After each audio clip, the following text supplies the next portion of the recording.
One of the interesting things I find when you begin to study the words of Jesus are that Jesus spoke these very profound truths with very simple language. The terms that he used were very straightforward, very simple. They were repeated often in ways that you could understand how they were remembered for so long.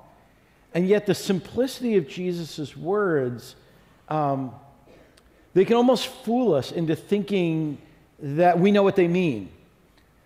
This morning in the passage that we're looking at as we continue our series on Salt and Light, looking at verses from the Sermon on the Mount, two of the most famous things that Jesus ever said are in this passage. We're only looking at about 5 verses. And two of the most famous things Jesus ever said, and yet when I really look at them, I say to myself, have I really reflected on what this means? And do I really believe what Jesus is saying here? It doesn't seem like it's hard to understand, but sometimes it feels like it's hard to grasp and even harder to believe.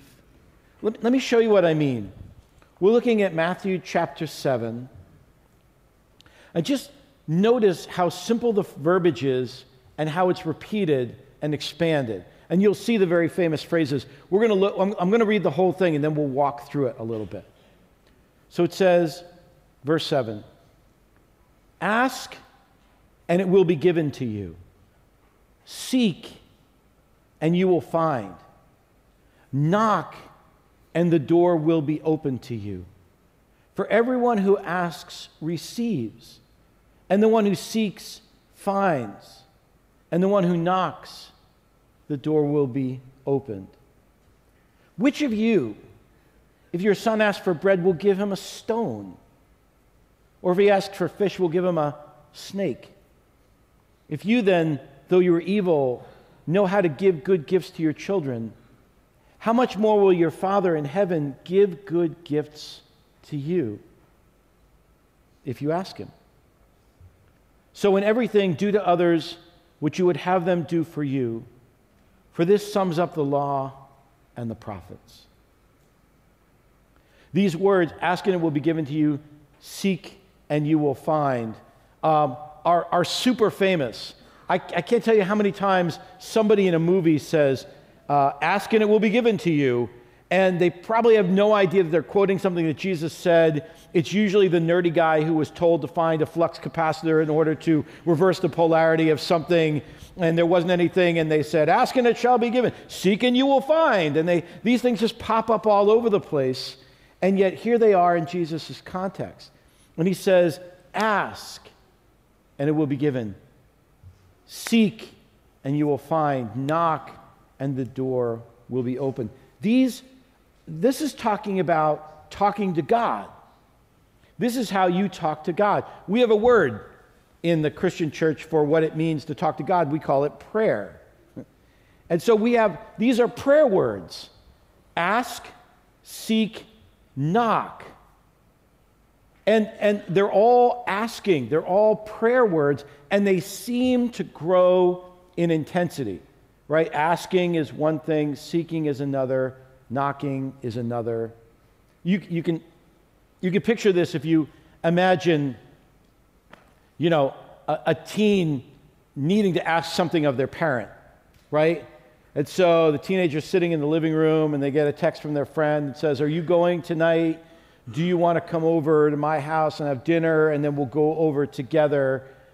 And so I don't know. Do teens text like that? There'd probably be all sorts of like slang and like emojis in there. But when I text, it basically looks like it was written on a typewriter, with semicolon, pursuant to your earlier request, comma, that kind of thing.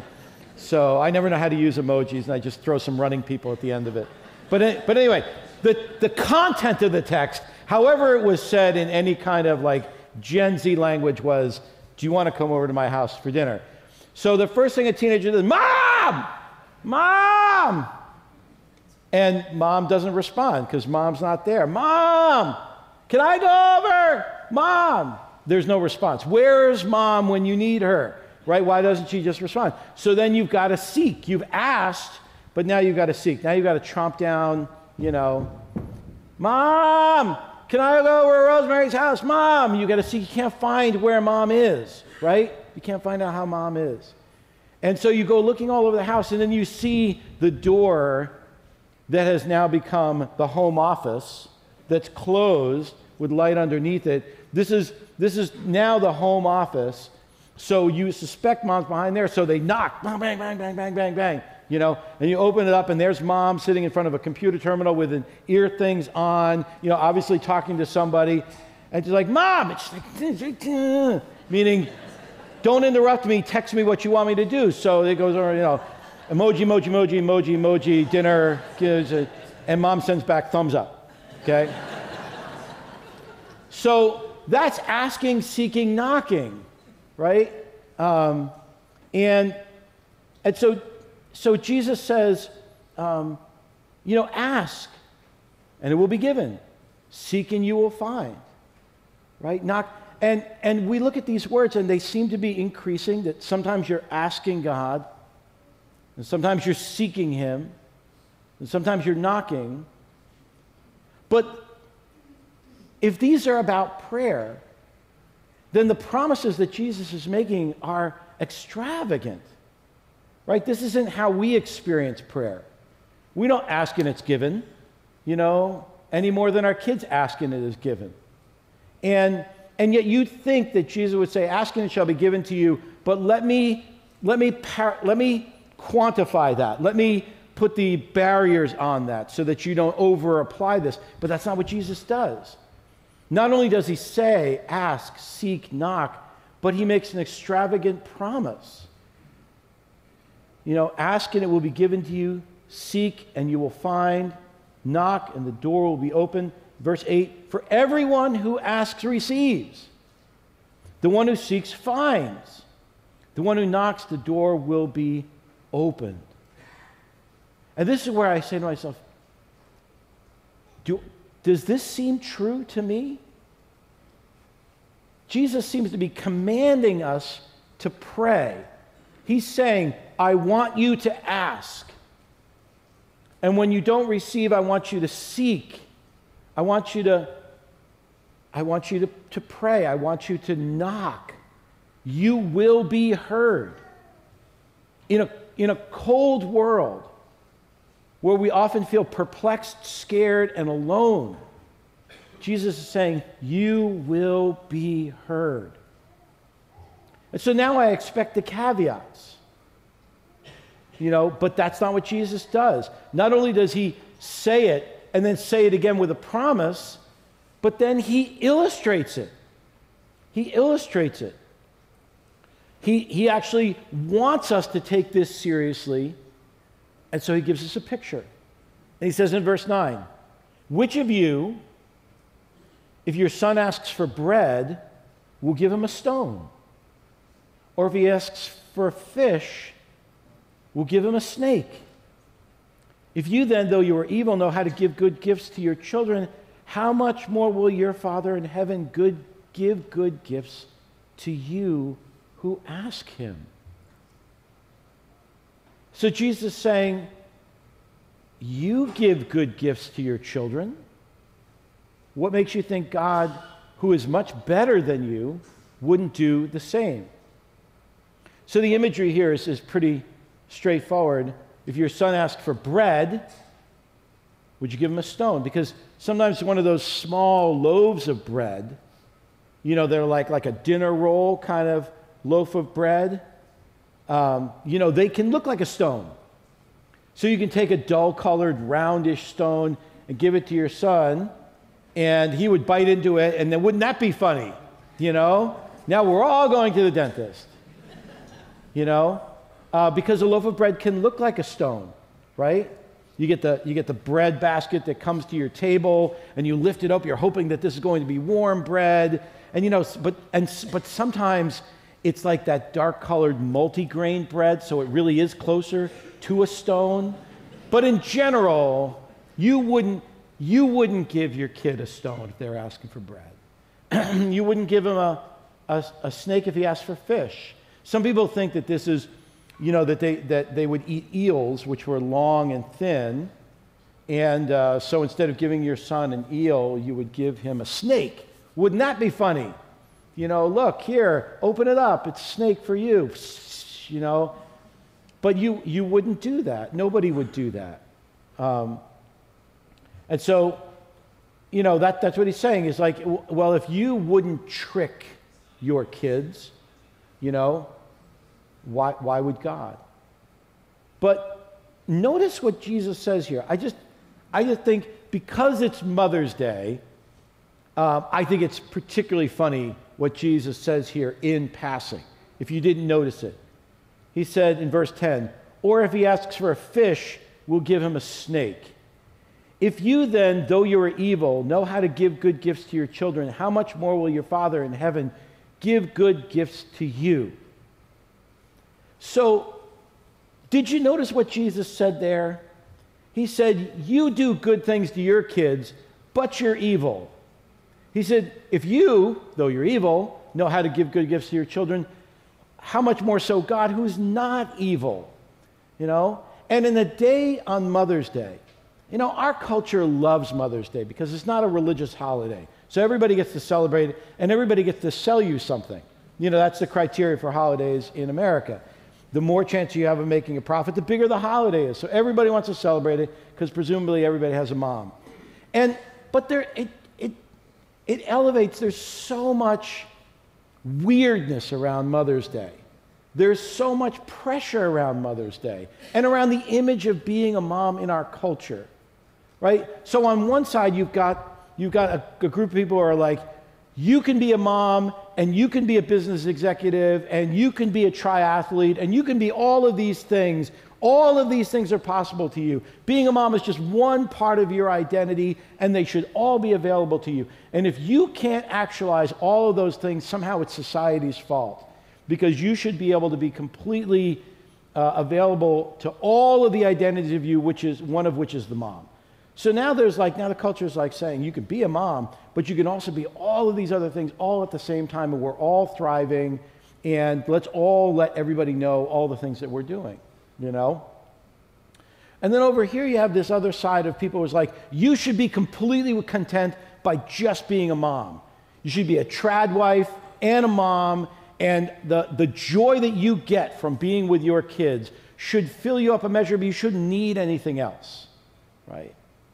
And so both of these things, I think, just send this very complicated message to women. You should be all things, you should be this, both of which is like, and all the message is, moms are awesome, you're awesome, everything you do is great.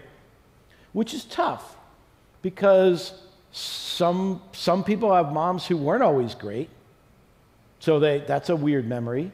And moms themselves know that they're not always great. They have to pretend everything's great, they have to pretend that they love all of this, but isn't it refreshing to have Jesus say, you, though you're evil, know how to give good gifts to your kids? Like you wouldn't make a card that said that, right? Like,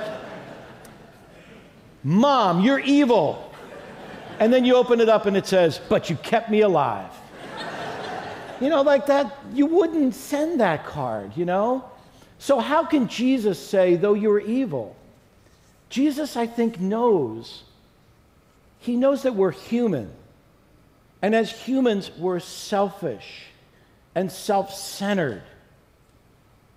And so Jesus says, I know that you are often resentful of your children. You are often angry at them. I know that you often feel like because of them, you're not succeeding, you're a failure, they challenge you, you feel like you're making mistakes most of the time. I know that you're not just soaring above the clouds. That a lot of the times you say things you shouldn't say. You certainly feel things and hide things that you shouldn't feel. I know that. I know how self-centered you are. That's what Jesus says. Happy Mother's Day. I know how self-centered you are. But he says this in the context of saying, I have a great promise for you. I'm telling you to go to the Father because he wants to hear and answer your prayers. We don't say that. Women think that whether or not they're doing everything with excellence or over here, maybe certainly get some things out of being moms, but they have other things that they want to do with their lives. And are they allowed to tell anybody in their community that they like doing other things besides being a mom? You feel like both of those, if anybody knew that, you would be rejected. You'd be a bad mom. And if being a mom and being a perfect mom is the highest good, then being a bad mom, it must be the worst thing in the world, right?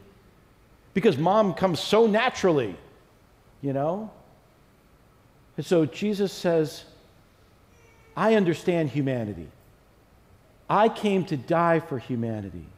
What Jesus is saying is, I think you're a walking miracle because though you are self-centered, you still manage to do a lot of really good things for your kids. That's what he's saying. The bar is pretty low, but he's still pretty amazed. If you, though you're evil, know how to give good gifts to your children. And so it's refreshing because Jesus is saying, I know your heart, but I came to die for that heart. I came to atone for all of your sins so you don't need to carry that sin and shame. I came to forgive you. I really do know you, and I welcome you. I have no illusion. You don't have to pretend with me because I've come to forgive you and restore you. And by dying on the cross, I've not only atoned for all of those failures and misgivings you have and sin, but I've also come to break the power that you might be able to take a few steps toward being that mom, that parent, that friend, that aunt that you want to be. I can help you do that. So Jesus is just so unlike everybody else in our culture. And he says, I invite you. It's because of the cross, the fact that Jesus was going to atone for our sins through his death on the cross, that he can see us for who we are and yet love us completely. He doesn't have to pretend we're something we're not because he's atoning for it. And he doesn't have to reject us because he's atoning for us. Only in the gospel are those things true. And it's worth, even on a day as romantic as Mother's Day, to remind us that in the gospel, God knows us for who we are and loves us more than anyone else. But so then we say, but what about unanswered prayer? The truth is we just don't live like this. We don't get everything we ask. Ask and it will be given to you. Seek and you will find. Knock and the door will be opened, but it doesn't happen. So why doesn't it work the way Jesus says it's going to work?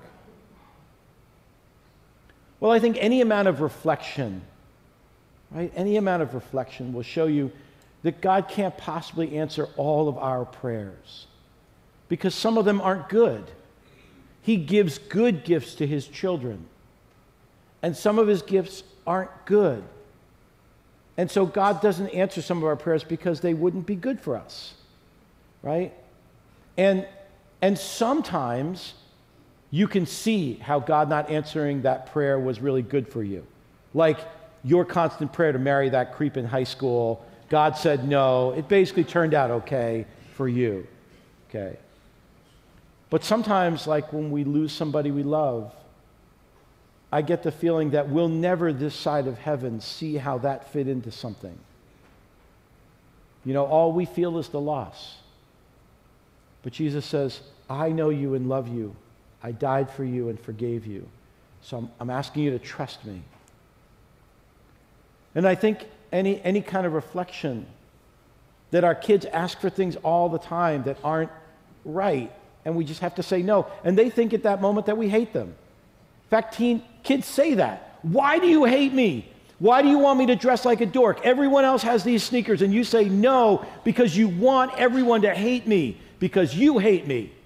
Kids say those kind of things. Maybe they don't say it to you, but they say that. And you just have to know, like, they do not need these shoes and this is not a thing that they need, you know, because you see a perspective they don't see. Now we're talking to God who is infinitely greater, infinitely wiser than we are. And you can also understand the ask, seek, knock. Because any parent, sometimes your kid asks you for something, and you just don't know if they really want it. You don't know if that's just a whim. You know, I want to take up figure skating. I want to take up ice hockey. I want a pony, you know?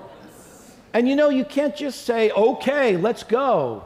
Unless you really love ice hockey, at which point you're like, let's go to the store. We're buying all this stuff now. I've been waiting for this moment all my life, right? But most of the time you're like, oh my gosh, ice time. It starts so early. There's so much equipment. If he quits this. So he's like, I'll tell you what. You want to play ice hockey. I think that's great. But it's really hard. So let's set up an exercise regime that you sit before we buy all this equipment. And if you follow it, we'll start buying the equipment. We'll sign you up for the team. You're asking them now, I want you to seek it a little bit. I want you to seek it a little bit. I want you to knock a little bit. Let's volunteer and clean up after the ponies before we buy one, okay? You go after school every day and you clean up the stalls and you get to know these things, then maybe we'll talk about the pony, okay? And so we just say that because we're testing whether they're hard. And I think Jesus does this with us. That sometimes we ask prayers and he wants us to continue praying for them because he's like, is this really what you want? Is this really what you care about? Do you care about your friend enough to keep bringing your friend before me over and over again? Are you really ready? Because he changes us in our persistence in prayer. And I think this is true even of like super spiritual things when people pray for revival. When you're in ministry like me, people are always talking, I'm going to pray for revival. We want revival to sweep our nation, And I think Jesus would say, I think it's great that you're praying for revival. You want everyone to become a follower of Jesus. But do you want revival because you feel out of step with this culture? And you want everyone to believe like you because then it'll be easier to live here. Everyone will believe like you. And you won't have to worry about loving somebody who's unlike you. Do you want revival? Are you willing to love people who aren't like you and pray for them specifically? Or you just want everybody to be like you? Jesus calls us. Ask, seek, knock. How much do you really want this? Are you ready? Not because his mind needs to be changed, because our mind needs to be changed. And so it's very, after a while of praying with Jesus, you realize, wait, he knows what needs to happen here, and I don't. He's God. I'm not telling him information he doesn't know. I'm not trying to convince him of something. But Jesus knows that in the act of praying, our hearts are changed. And then the more you pray, the more you find yourself saying, Lord, what do you want to have happen here? What's your will in this person's life? I want to know your will. And then eventually, the knocking. When the knocking, Jesus says, knock and the door will be opened. But what does that mean, the door will be opened? It means we step through the door where? Into God's presence. We begin by asking extravagantly because Jesus has welcomed us into his, he says, ask. And then we seek, and God changes us and works in us. And we start seeking his will. And we stop assuming that we know what should happen. And then eventually we are praying to just be in God's presence. We're praying to be in God's presence. And anybody in relationship knows how wonderful it is when somebody just simply wants to be with you. You can definitely feel it if you ever raise adolescents. So the mom says, are you okay here alone? Because I have to go to the mall. I have to run and get something. And your teen says, okay, can I come? You want to come to the mall with me? Be in public? With me? It's like, yeah, you don't have anything else to do? And they don't want to say, I haven't seen you, I just want to be with you. Because they're teens. They don't say those things. It's not a TV show. And they don't want to say, you're still the safest person for me to be around. Because of all the people in my life, you never reject me. They won't say that. They'll just say, yeah, I'll go to the mall with you, Do you need something? Always need something. But that's not really why they want it. They just want to be with you. And you sense that. And there's such a joy, like, okay, yeah, let's do that. And so imagine God's desire when we say, I just want to be with you. I want to hear your will, I want to know, but I also just want to remember who you are. Knock, and the door will be open to you. So one of the most amazing things about this passage is that Jesus has just said, ask, seek, knock. Ask. And then right then in verse 12, he brings up the golden rule. And there's even a connector. So, in everything, do to others what you would have them do to you, for this sums up the law and the prophets. I mean, it's one of the most famous things that Jesus said, and it's a whole rule to live by. In everything, do to others what you would have them do to you.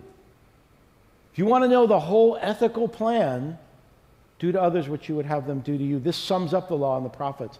But he hasn't been talking about dealing with other people. He's been talking about prayer. Now, Jesus probably said this in various different settings, and he could have said it all by itself. And you can take it out of context, this, and just put it up on your wall, and it still means something. But it's also important that Matthew put it here, and that Jesus said it in the context of the Sermon on the Mount this time. And so in some sense, there's a connection. And I wonder if the connection is that when you do seek God in prayer and you do begin to build your relationship with him, when you are willing to ask him, you are willing to seek, when you realize that Jesus, that God the Father is the one who sees you as you really are, but doesn't reject you, instead forgives you and welcomes you and asks you to ask. Maybe that has such an effect on us that now we are freed to go to love people and to treat them the way we want to be treated. The negative version of this floated around the ancient culture in several. There's a Confucian version of this. There was an ancient Jewish version of this. They tended to be negative. Don't do to anybody that you wouldn't want somebody to do to you, which is easier to obey because it's negative. If you do nothing, you've obeyed that. Jesus' version is the positive version, which is a little bit more challenging. Positively do to others what you would have them do to you. And maybe it's when we are going to prayer that we are freed up to love people for who they are. We don't have to manipulate them anymore. We don't have to get them to like us. We don't have to keep them happy. And we can go to God for wisdom. How do you want me to respond to this person? What do you want me to do in their life? Do you want me to challenge them? Do you want me to tell them my opinion, or do you want me just to sit back and love them? Do I just support them? I know what I want to do, but what do you want me to do? Maybe that's the way they're connected. And so as we close, I don't want to lose this amazing fact that Jesus says, I want you to ask. I want you to ask. And I want you to seek. I'm telling you to pray. And I'm promising you that God will respond. And so I don't want to lose that because it's just hard for us to believe that. So I want to close by asking you to join me in prayer. I'm asking you to bow your head, kind of close your eyes for a moment. There's a lot of fatherhood imagery in this passage. So as you sit there, maybe you had a dad who would do anything for you, who would move the planets for you if he could. And it's easy for you to think of a father who gives good gifts. But maybe your father wasn't a father. Maybe he wasn't there. And when you think of somebody who was in your corner, someone who's ready to give you anything, it's your mom. Maybe she's gone. Maybe she's still there. Maybe your relationship with your parents was complicated, and when you think of somebody sitting there saying, I got you, it's a mentor or a grandmother or a grandparent. I want you to picture that person in front of you.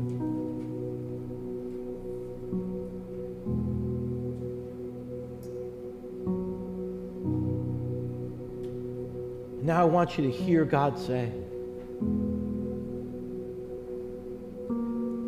as much as this person loved you, I love you more. I know you better. I died to forgive you completely. And as God eases into that picture, He says, ask. What's on your heart? My child, what's on your heart?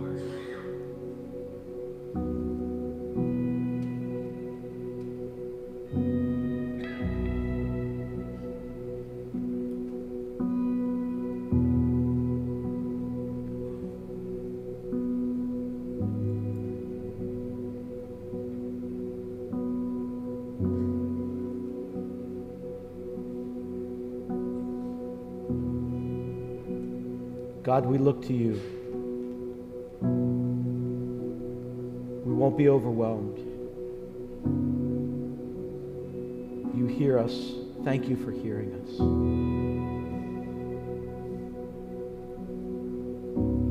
In Jesus' name.